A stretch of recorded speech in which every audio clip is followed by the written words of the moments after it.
En Lot-et-Garonne, au cœur de vos territoires, avec Cool Direct. En Lot-et-Garonne, au cœur de vos territoires, avec Cool Direct. Cool Direct, numéro 1 dans le cœur de ses auditeurs.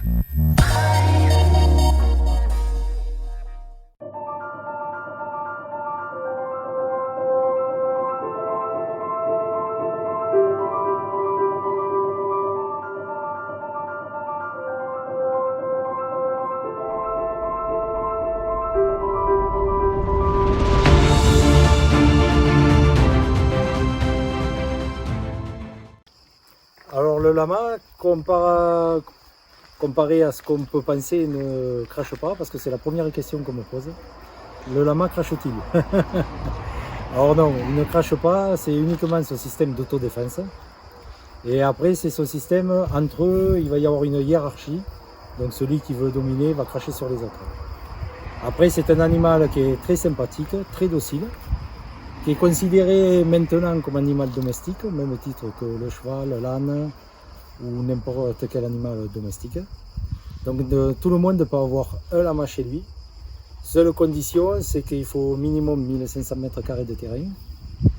Et après, bien sûr, un suivi sanitaire et tout. Mais ce n'est plus comme avant un animal qui est considéré comme animal exotique.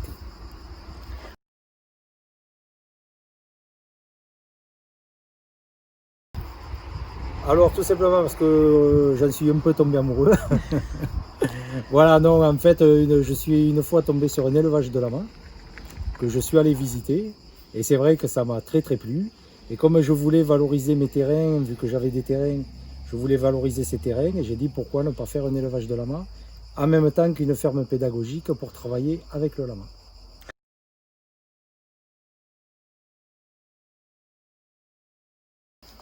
Alors le lama s'éduque très bien. C'est même un animal qui est très intelligent. Je dirais, on peut lui faire pratiquement ce qu'on veut. Vous avez même certaines collègues qui font des concours. Alors concours de beauté, vous pouvez même aller jusqu'à le concours international. J'ai une collègue qui est championne d'Europe de beauté avec ses lamas. Et après, vous avez aussi des concours d'agility, comme pour les chiens. Et donc le lama obéit aux ordres et fait exactement ce que ferait un chien sur un concours d'agility.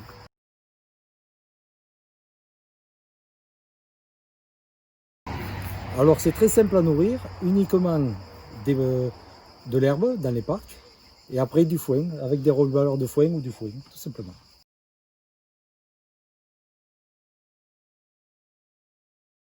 Alors la visite des pays de serre en compagnie de lama, donc on donne rendez-vous aux gens soit sur les structures quand elles seront terminées, soit je vais donner rendez-vous dans des villages comme par exemple Beauville, Teyrac, La Sauvetat. Donc on partira d'un village et après on se sert des chemins de randonnée. Alors les personnes sont accompagnées avec un lama. Généralement c'est un lama par famille, voire deux si c'est famille nombreuse. Et en fait on se balade sur les chemins de randonnée et on en profite pour visiter les alentours et l'histoire des villages et les particularités du pays de serre. Alors les autres animations qui vont être proposées, ça sera donc déjà la visite par des randonnées ou des balades. Après, il sera possible de visiter l'exploitation en elle-même. C'est-à-dire les gens pourront venir à l'exploitation, être en compagnie des lamas, avoir tous les renseignements voulus sur le lama, l'histoire, la géographie, d'où ça vient, comment étudier le lama et tout ça. Et après, donc, être en compagnie des lamas. Et après aussi des animations du style anniversaire pour les enfants. C'est-à-dire qu'on pourra organiser des anniversaires en compagnie des lamas. Et après, la lamathérapie, c'est la thérapie par l'animal avec les personnes âgées, personnes handicapées et les enfants.